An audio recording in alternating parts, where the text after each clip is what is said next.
Hello, everyone, and we are live, episode 29. I'm here with Natasha. How are you? I'm good, Jamie. How are you? Really good. Thanks for jumping on today. Today, we're talking about Tasha's journey from zero sales experience to 20K a month in the matter of a few months. Cue the intro, and we'll be back in 1 second.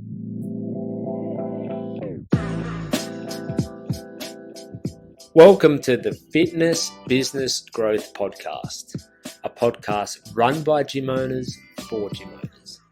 My name is Mitch, and along with Jamie, we are your hosts, and we will be discussing all the important things that you need to run a successful fitness business. From marketing to lead generation to sales to retention to staff and much, much more. So if you are a fitness business owner, then this is for you. We hope you enjoy the following episode, and we will speak with you soon.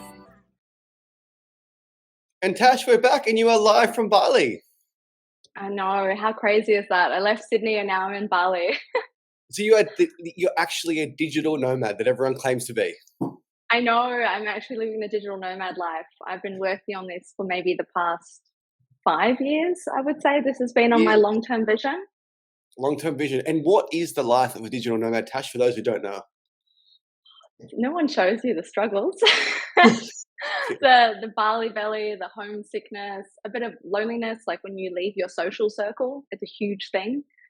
Stepping outside of your comfort zone, which is actually a really good thing as well, because it's pushing me mentally, which is great. And I get to see a whole new place, meet new people, try new foods. So what's it like, I guess, living in Bali compared to being a tourist? Because I've spent many nights in Seminyak, but I haven't actually lived there, so it's a very, very different experience. Yeah, I'm in the heart of Canggu, in a little, not little actually, we're in a 3-bedroom house in Canggu, but right in the thick with all the locals. And it's so lovely because everyone here is so polite. I come out in the morning, they're doing their ceremonies. My neighbor's like, "Are you good?" I'm like, "Yeah, I'm good." It's just a different way of living. And what religion's in Bali? Are they Buddha? It's like a Balinese, they're spiritually Balinese people. Okay. It's their own thing. Yeah. In Bali, it's their own thing. Yeah. It's Okay, super special.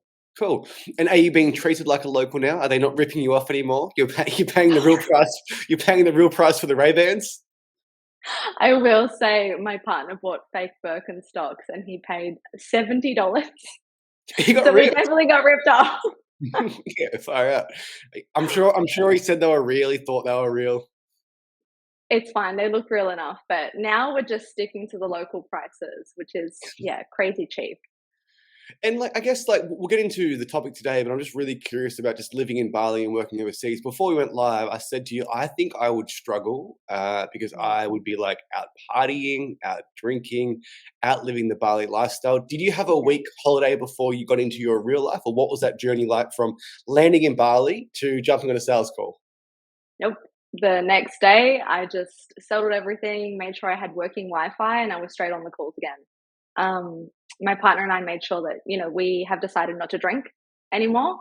So just being completely sober, leaning into the spiritual side of Bali and just exploring on the weekends and going out every night to salsa lessons or new restaurants and just kind of living the party life through that lifestyle, but still in a healthy way for us where I can show up every day on calls and still be my best self.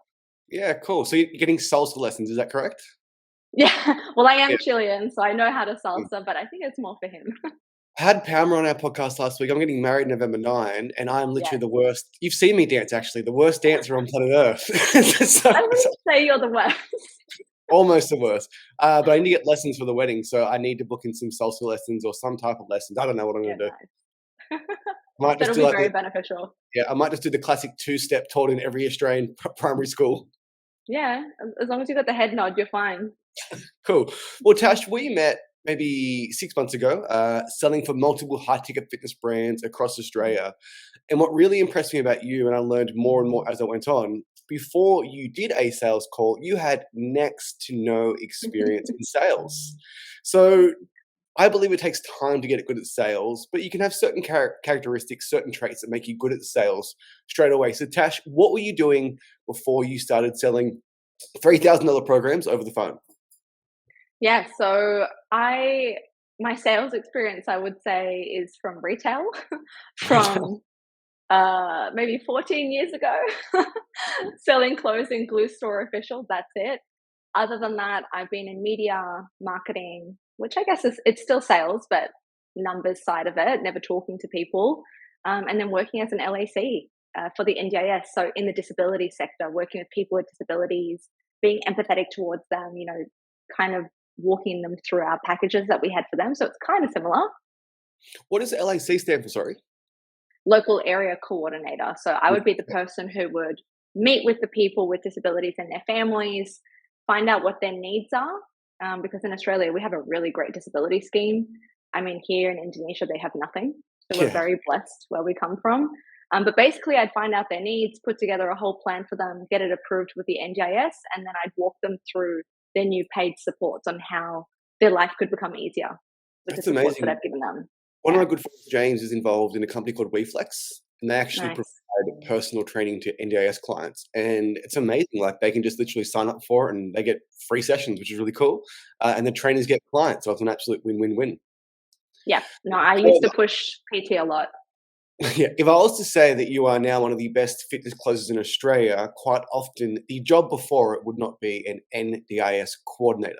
So, what skills did you learn from there, working in media, doing a little bit of Mm. marketing that you think helped you transition into becoming a really great salesperson?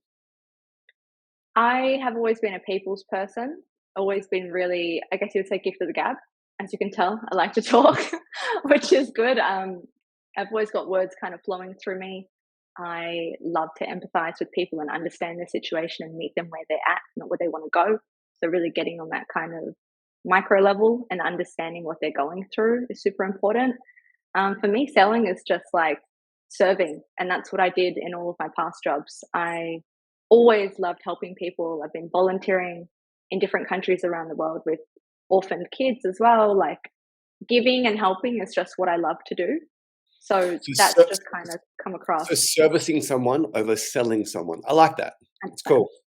Yeah, Yeah, and and there's meeting people where they're at, and yes, just taking super those 2 or important. 3 minutes to actually listen to them and to Yeah, expand and to clarify and just to make sure that you understand what someone says and just really dive deep of like where are you today and where do you want to go. yep, 100%. And as one of my favorite mentors said, it's connecting, not closing. And who's that? Brooke. Brooke. Connecting, not closing. I never got that line of her. She's Connecting, not brilliant. closing. And I guess like working locally for the NDIS does not support your lifestyle as a digital nomad. So at some point you realize that, hey, like I want to work online, I want to have an Mm, online business. And you mentioned that you are trained in NLP. So I'd love to mm. dive into that side of things because I am definitely not trained, but I do believe in the power of what you say. Gives you thoughts, your thoughts gives you feelings, feelings gives you action. So you're the expert, Tash. How did you get into NLP and how has that helped you? That's NLP in a nutshell. Is it? It's the whole cycle. Yeah, yeah. It's just a communication framework. So neuro is obviously our brain, linguistic is, the language that we use, and then programming is our neural pathways that we're so used to programming ourselves. So all these meta programs and subconscious beliefs that we bring on when we're young kids, between the ages of 3 and 7, we have everything set in us. So it's about diving deep and understanding where that comes from. Does it still sit with us today? Is it suiting where we want to go? And then breaking those patterns to build upon the person that we want to be, all with communication. And what would be an So yeah. example of someone with a bad programming or NLP that is holding someone back from making a good decision? Oh, so many. And I still struggle with it as well. A lot of people don't think that they're good enough. They're not worthy of making money. That's a huge one. A lot of us were grown up with parents with, they said money doesn't grow on trees, right? So you get into this scarcity mindset when it comes to money and you grow up believing that. And instead of going towards money, you run away from money because you always think that it's going to run out, right? So you're Mhm. scarcity. So NLP is always about moving towards abundance and things that are going to help you move to where you want to go. My parents were dirt poor, Patash, like dirt poor. And one of my best memories as a kid was on Saturday afternoons, my dad would go to the TAB, and gamble. And if Wow. if he won, we'd always hire a movie and get KFC. And if he didn't, we'd get $2 worth of fish and chips. So I was like, I didn't even have to ask him; I just knew. But That's it's sweet though that he did his best though for you. yeah, one of my biggest drivers, Tash. I wouldn't say I've got a bad mindset towards money, but like my biggest fear is like running out of money and then Mm, having to get a job that I don't like. And for me, that will yeah. just break my heart, or not have enough money to provide for my kids. And that's probably my biggest driver is like having enough money to live comfortably, to never have any fear. And if my car breaks down, I remember in my household, Tash, like whenever car rego would come around, it was a big deal for my Mm, parents. And they'd push it yeah. onto us, right? So just having enough money just to live a great life. In regards to NLP with the language thing, so it's like so someone would say, "I've always been overweight." Mm, That's a bad pattern. yeah. Yeah. So when someone says words that are so global like that, we normally just say always. You've always been overweight. Or say, for example, I've never been able to control my weight. Never. Not once in your life. You've Yeah. never been healthy. Oh, well, actually, no, when I was 10. Okay. So we have been there before. So it's just breaking them out of that pattern. And is there a way to break someone out of a pattern, or is it just asking a better quality of questioning, better quality questions, sorry, and just helping them, as opposed to telling them, "Well, hey, like you weren't fat at birth." So obviously you can't be that direct and just say it to that, but you have to walk them down a path to get them to the point where like, hey, like, yeah, okay, I was.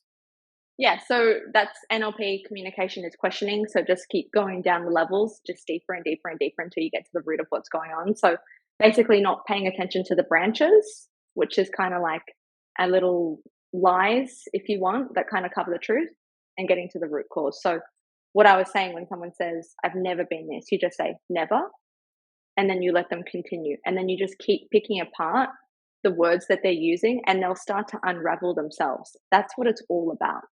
You Mm. get there yourself with me prompting you. The first time I learned that technique was from Chris Voss, Mhm. one of my favorite books of all time. And I don't read a lot of books, so Chris, great book. It was Never Split the Difference, and it is just Yeah. literally what you said, repeating back the last three words. Oh, like I'm really tired. You're tired? Yep, because I never sleep well. You never sleep well? Yep, because I'm up all night with the kids. I'm so stressed. That's why I'm overweight. You're overweight because of the kids, and just all Yeah. of a sudden, they just talk themselves out of it.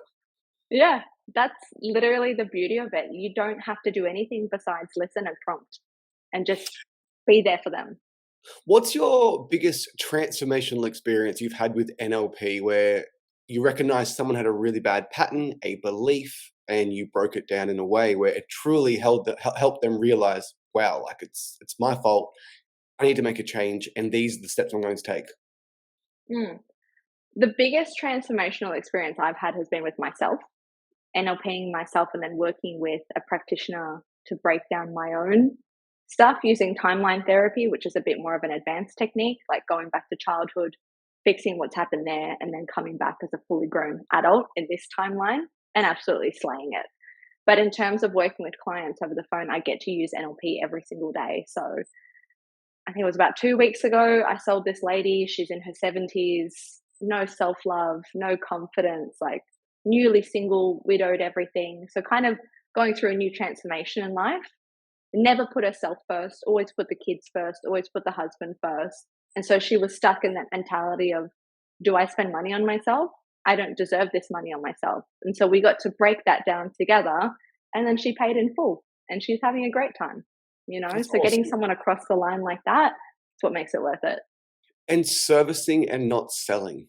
Like it's Yeah. so important. And sales has such a bad stigma around like you are shoving this product down their throat. Yeah.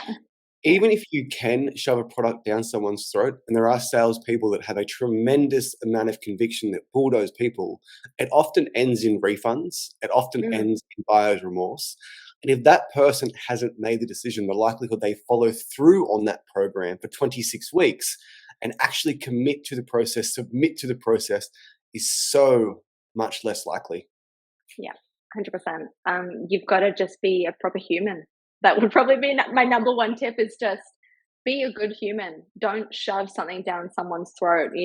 If they're really going through it financially, listen to them logistically, walk through it. If it's something that's not viable for them, don't push it, because that will end up being a refund and it's going to affect your statistics at the end of the day. So just being there and showing up as your best person to service them is the best tip ever. I went through a bit of a transformational experience with sales myself because I was the bulldozer, and I was almost I was almost proud of it back in the day. I was proud of it. Like I was working on the stands outside of Coles and Woolworths doing gym memberships for pre-sales. Oh, So I wow. was the person who was stopping people in their tracks saying, "Hey, like we're gonna have a chat right now." That's amazing. And in that kind of environment, when you've got 30 seconds, you have to be abrupt. You have Mm, to be a little bit confrontational. You have to literally pattern interrupt someone from walking past you. But then yeah. over time, what I found was sales can be incredibly draining if you are the hammer.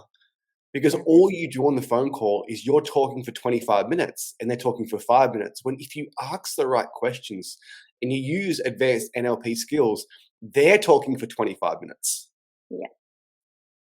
Yep. 100%. No, the only time I really talk is in the pitch. The rest of the time, it's just the client is just talking. I'm like, yep, like tell me more. That's it. And then, Okay, okay, you ready to go forward? That's when I'll pitch, and that's when I'll talk. awesome. So you went from experience in NLP, nutrition coach. So you do have a background in health, Mhm. working with the NDIS, always servicing, always helping people into becoming a high ticket closer over the phone. And you went from Mm. zero experience to 20K a month, which I think is really special, which is why I wanted to have you on this podcast today. So run me through that first week, that first month, and what was it like for you? Did you struggle? Did you transition quickly? And what were some of the biggest lessons that you learned? Yeah, that was crazy. I was Absolutely surprised crazy. too. I mean, it's good because I keep hitting my targets, which is awesome. Like the next thing that I do want to hit is like that 25 to 30K, because once you hit like 20K, 20K, it just becomes a bit of a new normal, which is Oh, strange for me. that old thing. I, that old thing. But no, like I have been broke before. I've been on Centrelink. I was arrested. So like I've had this whole thing where I've been in a negative loop in my life. And then I was just like, you know what? I love money. I want to make money. It gives me freedom to do things and explore places like this that I've always wanted to do. So I'm going to go ahead and put something on my vision board that's going to give me time freedom, location freedom, and a lot of money. And then That's I that's the word for me, stumbled Tash. into this. Yeah, that's the word for me, Tash. Freedom. As in, Mm. like, I don't care about materialistic things at all. I just want to do what I want, when I Yeah. want, and who I want. And if those three things are ticked off, like I'm having a podcast on Tuesday with a friend having a coffee, life's good. Life's Yeah, good. exactly. 100%. Like I get to wake up in Bali and either close off my calendars, call leads, go to a salsa lesson on a Tuesday night if I want to at a beautiful beach club, because I made this decision to move into this and become good at it. But yeah, that first kind of 2 weeks when I was on trial was like probably the most stressful time of my life, because I'd never done this before. I'd never been on a sales call. I was like, holy shit. And then once I realized it was just having a real conversation with someone, listening to them about their needs, it became easier. And then every week was just a little bit easier and easier and easier. And I just was like, okay, let me learn from someone. I chose Brooke because she's like the best. Learned from her, had a few mentoring sessions with her, and she just really set me on an awesome path of like believing in myself and connecting with clients. You are the fourth high ticket closer I've had on this podcast that have all will close $1 million in 12 months. And they all say the same thing. It's having a Mm. conversation. And it Yeah. almost sounds too easy. It almost sounds too good to be true. Like they got to be doing something. What are they saying? How are they pitching the price? It's Yeah. literally just having a conversation, going into that call with the intention to serve, with the intention to help, with the intention to understand that the person you're speaking to does have a belief, does have a limiting factor in their life, which is preventing them Mm. from being happy. I think it's also all of that, but that word for me that you just said is intention, right? So you've got to go in with a good intention. You can't go in being like, I'm going to close them because I just want to make money. You know, I you want need to to remove close them. I want to remove the word "close" from my vocabulary because we don't Yes, close people. We don't close people. We close the door. yes. Exactly. That's the thing. Like we serve people. And I heard this thing from Dean Graciosi the other day. And he was like, if you don't serve your client and they don't sign up with you, you should genuinely feel bad for that person because they're missing out on a total life transformation. That's There how was a you should come into Yeah. it. I remember there was a few people that I didn't sell or sale fails, and I knew what we had could help them. Like, to my core, I thought, Mm, "This lady absolutely needs this." She was saying some triggering language at the start of the phone call, and I thought, I need to guide her down this path." And when she didn't buy, I didn't give a fuck about the commission. I didn't give a fuck about the sales. I was like, "What could have I said? What could have I done to help yeah. that lady get out of her own way?" And I felt like I failed her. Yeah. Literally, and that's the way to be though. Like I've come off a few of those no sale calls and I've just been like, my heart is hurting. And I'm like this woman needs my help. Like, how can I get her over the line? You know, I need her to see that she's worthy of this. And a lot of the time it's honestly more money wise. Women Mm. being allowed to spend that money on themselves can be a little bit trickier to break. Those bloody husbands And the kids. The and the kids come kids. first. Well, let's talk about that. Yeah. So you had the first conversation when you first. I remember my first call. It was Saturday morning at 7:30, and I thought, is someone going to pick up Saturday morning at 7:30? And they did. And the best thing that happened to me was I had a lady who had 4 kilos to lose. I thought 26 weeks, Saturday 7:30, 4 kilos to lose. I'm going to let everyone down here. And she actually bought. And then like I was like, wow, Yeah. go me. That's amazing. I think my first call was 7:30 at night, Mm. and it was a no-show. So then I think it was an 8 o'clock that picked up, and then I sold them, and I was like, "Was that me?" Yeah. I think because you associate good salespeople as being like wearing a suit in an office, in a hot Mm, box, in a call center, in a boiler room, and then you realize that just being nice usually wins. yeah, it's sales is such a dirty word. When I say I'm in sales, I think people try and stop talking to me after that, Yeah, and I'm like, "Well, let me clarify." yeah. It really is a negative thing, and like even on sales calls, sometimes I will literally, if I get the feeling that they feel they're being sold, I'll say, "Listen, like I'm not a salesperson. I'm a coach first. Like Mm, my passion is in health and fitness. Let's get through this together." And yeah, if you can have that conversation with them and you don't come across as a salesperson, you can say some wild shit on those calls and get away with it. But the I know. stuff, what I mean by wild shit is confronting, like confronting questions that is Mm, going to get that person to question that belief. yep, 100%. It's funny, I learned something from you when we were out one night, and the line kind of stuck with me, and I like to use it now. And you said, "Would you be opposed to?" Would you be And opposed to? when I heard you say that, I was I like, think I was using an AP. I said, "Would you be opposed to having like 20 or "Yeah, 30 drinks tonight?" yeah." So now I'm like, "Okay, like, would you be opposed to putting your health as a priority so that you could show up for your kids in the best way possible?" And who the hell is going to say no? No, Exactly, I'm opposed to being healthy. exactly. Or I'm opposed to showing up for my best self for my kids. No one's gonna say that. Yeah, We have them in the bag. I use it on Ellen all the time in secret, for when I want to go to this my favorite Thai restaurant. I'm like, "Would you be opposed to going to the Grange?" She's like, "Well, I wouldn't be opposed." I'm like, "Okay, let's go." But if I ask, "Do you wanna go to get Thai tonight?" She's like, "Nah, we had Thai yesterday." Like, so Yeah, yeah, and I got yeah. that from I got that from Alex Hormozi, one of his sales training videos, and I think the Mm, word opposed, that style of selling, no-base selling, also came from Chris Voss, that book, which is Never Split the Difference. yeah. And I think I've told this story before, but I had a crutch. I was on a plane to Singapore. I tore my right meniscus. My knee was really swollen, legitimately couldn't walk to the back of the plane, Oh my right? gosh. So I was one seat behind first class, and I had the hostess come up to me. I said, "Well, like," I said, "Like, listen, my knee's really sore. I've got a crutch here. I'm not comfortable going to the other end of the plane if it's gonna be bumpy. Would you be opposed?" to me using the first class bathroom just right there.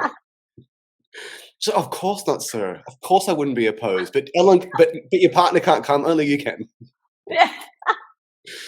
That's amazing. Like who's gonna say no to that? Because then if you do, you come across as a shitty human. No one wants Mm, to look like a shitty human, you mm. know? I The think other that one line too. is brilliant. Yeah, the other one too is sound fair. Sounds fair Mhm. enough. Sounds fair enough. Yeah. So is it okay if I run you through the program investment and we can have an honest conversation after it about how you're feeling and what path that you want to go move forward? Sound fair enough? Yes. Yeah. Because if someone isn't being fair enough, they're being unreasonable, and people do not want to be unreasonable. Man, that's a good one. I got my little notepad out. People do not This want to is be why unreasonable. I love learning from people who have been in the business for so long because I'm still like a new little sponge. I'm just soaking everything up. Lines like that, like I will use them. When I gave you that great line at dinner, that was before the 30 drinks. So I'm not that Yeah. articulate after those beautiful blue drinks we're having all night. That's why I remembered it. I was like, okay, this is Yeah. going to be the best line that I hear all night. Yeah, yeah. So I guess like from your first call, did you like this is whether you're selling a program for 99 or a program for 3,000, there is some nerves, there is some apprehension going to that call. How did you deal with that at the start? And more importantly, in the first week or second week, when maybe you weren't performing at the level you are now, when you heard no, no, no, no, no, how did that make you feel and how did you get past that? Initially shitty, but after doing like more sales training and more research, it's just like hearing no is just something that you have to get used to. You know, you're not going to be able to serve everyone. Not everyone is going to be at that stage where they're ready to accept help. And you can't change someone that's not ready because they will end up being a refund regardless. They need to mentally be there, financially, emotionally be there. In terms of money wise, though, I have quite a good relationship now with money. And the price of the program is, in my eyes, cheap for what it is. Yeah, and that's the thing about like particularly gym owners as opposed to online coaches. People look at it as a weekly investment. You are not Mm, buying the effectiveness, you're not buying the enjoyable, you're not buying the sustainability, you are buying the outcome. yes. And we had a client once, his name was Mark Barber. He's a lovely bloke. He lost 40 kilos Wow. and he lost 40 kilos in the space of like 8 months. And at that Wow. point, our membership was like 30 a week for our gym. This is like Yeah. 2015. So he Yeah. paid like $700 to lose 40 kilos.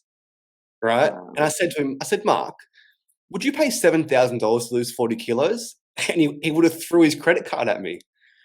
So like when you are helping someone make a big transition, you are helping them achieve an outcome they haven't done for the entire life. Like sometimes they will pay the amount required and it's not a weekly investment. They are paying for the outcome.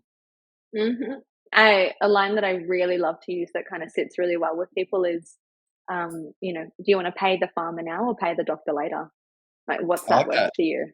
Yeah, and then that's when they're like, oh, and I talk about how many medications are we on right now?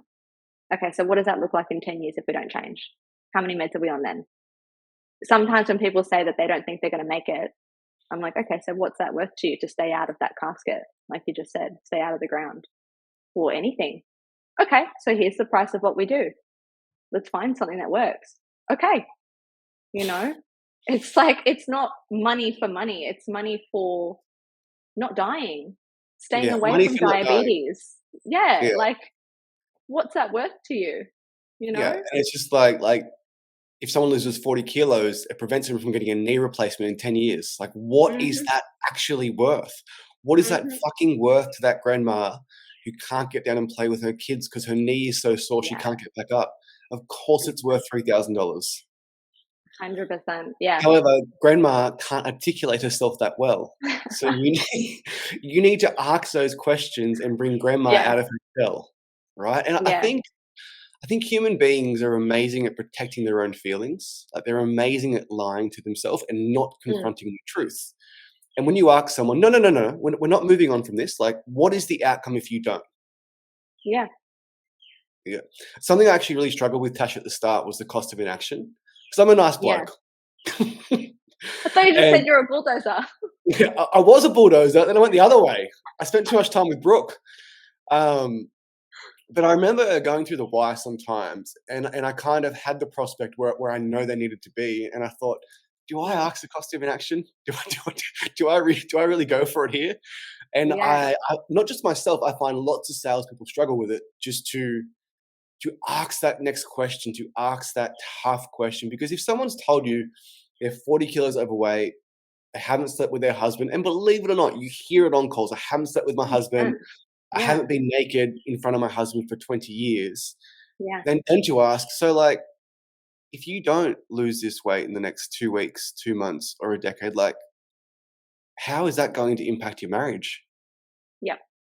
And 100%. I like to dig into that. that's a tough Yeah. question to ask, but it needs to be asked because in her mind, just like grandma, she's like, "Oh, it'll be fine." Well, no, like it's not going Mm. to be fine. Yeah, a lot of people don't like to confront that reality, but it's something that needs to happen. Again, that's NLP though. It's breaking you out of those neural patterns that you're so comfortable in, where you blind yourself to the problems that you're facing. So 85% of the time, I will go into the cost of inaction. 15% of the time, I actually don't, because I've got women who are just like salivating and like throwing their credit cards at me. I'm like, yeah, cool, we'll do that. But the 85% of the time where they're still, their whys aren't strong enough. So I'll be like, okay, well, then why not? So what's going to happen there? And I'll ask them, I'll just say, play along with me, I'll make it really light. And then I'll just dig in and be like, what happens if you don't? What does I like 50, 60, 70 look like? yeah, I like that line, "Play along," because Mm, it's not like it's not they're almost imagining it's someone else. yeah. Yeah, it's Yeah. been working really well. I've just started doing it, I would say, in the last 2, 3 weeks. And it just kind of makes the situation a little bit lighter. They're like, okay, cool, yeah, I'll play along. And then I'm like, oh, okay, well, let's imagine your future then. 20 kilos heavier, 20 years. What's that do for you? Where are you with the kids? And they'll go silent for a long time. And One they'll of say, my I fa haven't thought yeah, of that. one of my favorite things on sales calls, Tash, was going through the cost of inaction, Mm, and then they get really upset. It's confronting, they don't like it. And then to to bring the mood back up, I'd say, "Okay, and now, like, let's say that you lose those 20 kilos, you have more energy, your relationship's better with your husband, you're playing with your kids. mm, What does that look like?" And you can fucking hear the smile on the phone. yeah, Like, yeah, sometimes they say, "Oh, I can't even imagine that. That would be so amazing." yeah, And, like, you've just taken them to hell. Like, their yeah, marriage might break down, they can't play with their kids, to living their best life. And it yeah. goes back to, if someone is in that hell and you can take them out of it and help them live their best life, of Mm. course it's worth $3,000. Yeah, yeah. Before I pitch as well, I like to ask them a little if they're willing to accept that. So after we do the whole cost and action, I'm like, okay, so thinking about all this that you've just told me, and I'll name it off: the diabetes, the knee replacements, the medications, the heart problems, the divorce. Are you willing to accept that? Or are you in a mental space where you're ready to make that positive change? Because Are I you need to know willing where to you're yeah. at. Are you willing to accept that is a similar question to, are you opposed to? Of course, they're not Mm, willing to accept dying. mm. Well, it's only Yeah. happened one time where one lady was like, "Hmm," and I'm like, "Really?" Yeah, It's an outlier, though. It's an outlier. yeah. That's such a great question. Are you willing to accept that? If Mm, you're a fitness business owner and your membership is declining week after week, month after month, year after year, and the reality is, I always think about myself, like, what would I do, right? So my mm. worst case scenario is fitness business consulting fails, my gym's closed, and I end up working back at Centrelink, which was my first job out of high school, and I am Hey, not fucking willing to accept that. But I'd like, Centrelink. yeah, it was a great job. But I have visualized, what is that hell? What am I trying to Mm, work away from? And I don't think many people are good at that. Because they don't yeah, think, like, the shame of closing your business and telling your partner and getting a job that you don't like and giving up on your dreams, like, are you willing to accept that? yeah, 100%. It sounds like you're more of a away from than towards, Oh, which is 100%. I don't want anything. I just know what I don't want. yeah, yeah, and that's funny. Like I used to be like that. Now I'm more towards. I lean in really. Okay, what do I want? But for a lot of people, that fear of what they don't want, it's a great driver. It's brilliant. I think being a business owner and having to get up day after day, regardless of how I feel, and do the Mm. things that I know I have to do, I have that. It's almost like I have a manager in my head. Like, no, remember settling. That's great though. We all need that. February 9, 2012, I left, and I'm never going back. Yeah, that was And me. Yeah, same. February this year, last office job, never going back. never going back. So over the last 6 months, you've gone from first sales call to probably doing 500 now. Where do you think your biggest improvement has come from? And if someone's listening and they want to get better at sales, like, what would your advice be to them? Definitely get a mentor. Find someone who is better than you, doing what you want to do already. So for me, that was obviously the top dog, which is Brooke. Top dog. Top dog was Brooke. Having one-to-one sessions with her was super invaluable. Just downloading as much information as you can from amazing salespeople like Dean Graziosi, like Alex Hormozy, people who like we're saying, love to serve. They're not just closing to close. They're closing they're serving because they know that they can change someone's life. So learn from those people who are wanting to actually make a difference, and then take it all on and practice it for yourself.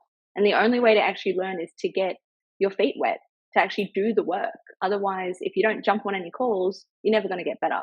So it's just about, Alex Hormozy said, it's just the reps, right? It's the reps that we put in.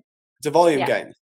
And if you haven't got calls and you haven't got leads to jump on, then I would strongly encourage that you listen to other people's great calls, or you listen to your previous sale fails. So me personally, I don't get much out of listening to my own calls. I just get tons out of listening to other great people sell. Same. And Yeah. you stole my I opposed. Are you opposed to that? I steal everyone's best lines. That's the game though. We're all here to help each other. And if something is resonating with someone and you're like, oh, that line really sat well, try it out for yourself. But I would say I stopped listening to my no sales calls, and I really focus on listening to winning calls and Really? taking that on. Yeah. Yeah. I heard something the other day and I can't remember where it was from, but it was all the best like NBA players and all the best athletes. They always look at their best games as well. Get into that mindset where you're like, yeah, I've got this. You know what I mean? And you hear what you're doing on those winning calls, and then you just repeat that. And that's really helped me. Well, it's like you hear about, like, I love NBA. You hear about basketball players getting hot from the 3-point line. You have days as a salesperson where you are hot, you are on fire, and you sell everyone. It's like, Yeah. well, what about that day did I do differently? Did I sleep well the night before? Did I call reviews before my sales call drive? Like, just, you can get into a routine, you can get into a habit. And the best salespeople, you know what? Some of the best salespeople are also the most inconsistent salespeople, where they go so hot and so cold, and they just can't manage their emotions. Yeah. So it's something that I really struggled with when I first started doing high ticket selling. Was I would call it sales stamina. I suck. I was tired. It's tiring. Yeah, and people think, "Oh, yeah, it must be tiring sitting down on the phone all day." Listen, it is, all right? Like, it is. It's exhausting. A lot of emotions. Yeah, a lot of Emotion. emotions are involved. It's a mental game, So So how do you manage your sales stamina? yeah, I have a really good morning routine that I stick to. And this is something that my team leader AP and I talked about a lot before he took me on. And he was kind of like, "Do you have a morning routine?" And I was like, "Well, just you wait." I do. It's always been the same. It's a little bit different now that I'm in Bali. But it's always wake up, fasting, do my yoga, do my meditation, get into the right mindset, kind of zen out, kind of clear any energy. Because if I'm bringing energy from like an argument I had, or I don't know, a scary movie that I saw or something, I'll bring that into the calls. That's just how I am. So I need to make sure that I'm coming in with a clean slate energetically, and not putting that onto my clients, because people are energetic beings and will pick it up super easily, especially subconsciously. So clearing that, having my protein shake, getting some sunlight, and then getting into the calls. That's the best morning routine for me. You absolutely take your emotions onto calls. Because if I Yeah. if I'm if I'm a little bit grumpy, I may objection handler a little bit more Yeah. aggressive than I usually would. Yeah, or if you wake up and you're a little bit in that I can't be bothered state, you won't objection handle. You'll be like, "Yeah, okay. All right, Yeah. bye." I listen to a ton of sales calls from our team with our done for you everything service, and sometimes you can hear that they're there, but they're not there. Yeah. Like they are going through the script without actually paying attention, and there's key parts of information that you miss.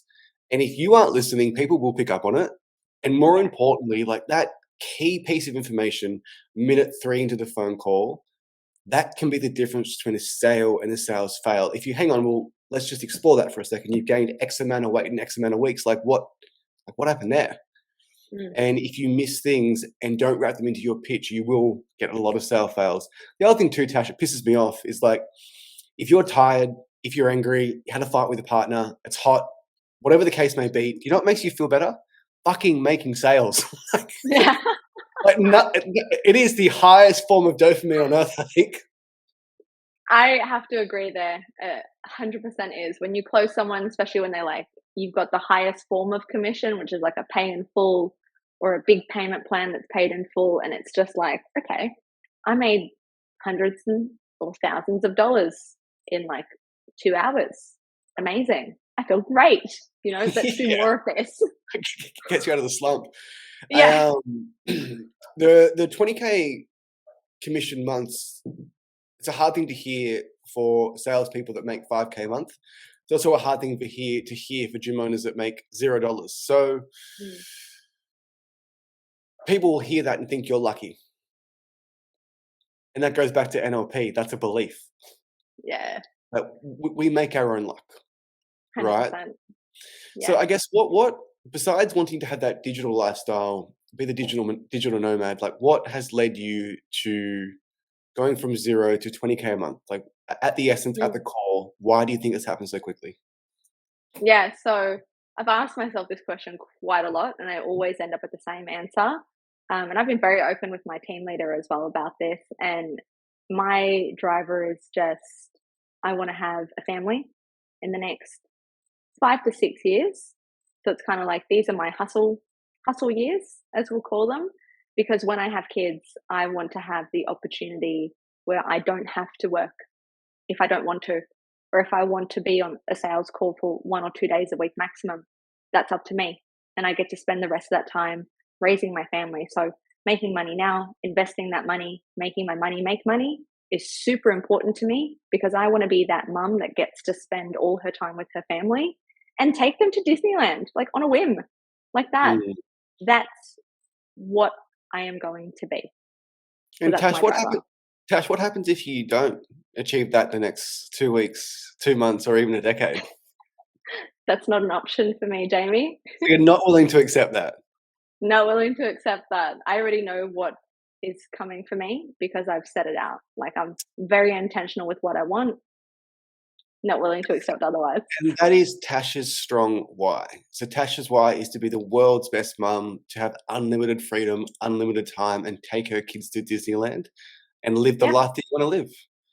Yeah. And it sounds so cheesy and so cliche, but it always comes back to like why are you doing the things that you're doing?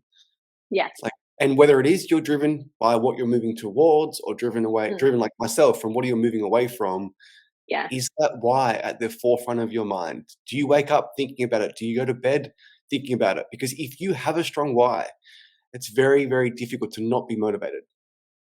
Yeah. Every decision that I make now, I'm always thinking about my future family. Always 100%. So like you said, waking up, going to bed, some people may think, oh, that's overkill.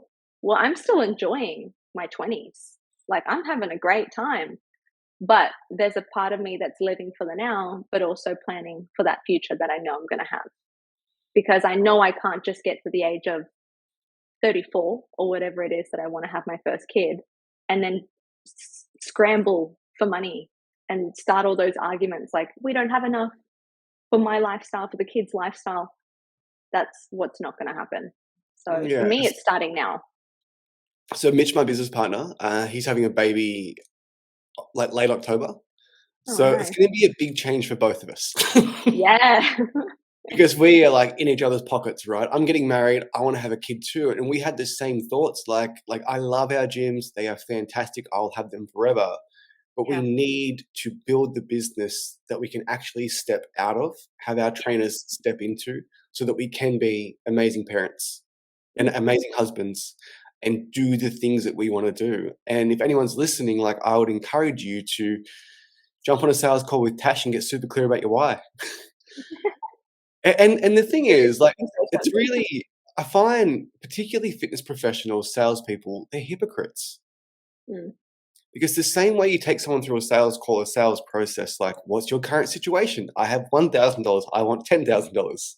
How long has it been since you've had $10,000? What have you tried previously to get $10,000? I remember the script, Ash. Like, why is having That's $10,000? it. Why is having $10,000 so important to you? What happened if it actually works on every single thing. Like Yeah. every single goal that you want to achieve in life, take yourself through situation, problem awareness. Why haven't you got it? Like, what have you done Yeah. previously? What has worked? What hasn't worked? Why is it so important to you? And then get fucking crystal clear. Like, what happens if you don't achieve it? And are you willing to accept that? Yep, 100%. If everyone knew their why, like their core why, so many of us would be in different positions in life, different industries, different family structures, different partners. But it's taking that time to understand what it is at the core that you actually want and why you want that. It's something Mitch and I picked up on. Like, people don't surround themselves with good people. Mm, And if I have a good friend that does something stupid, I'm going to fucking call them out. Like, why are you doing that? Like, are yeah, you aware of the impact that has, both positive and negative? And I yeah, think if people don't surround themselves with good people, they do stupid shit. They get away with it. No one calls them out. No one addresses it. And then before you know it, they've made bad decisions for 10 years. yeah, yeah. I'm very blessed that I do have really good people around me, just good, kind-hearted people that are always trying to kind of level themselves up in their own way. That for me is the beautiful thing. My circle is very close. That's how I like it for a reason. I've got about 5 friends. I love them all. Yeah, yeah. I was gonna say if you can count them on one finger, then I think you're doing good. Yeah.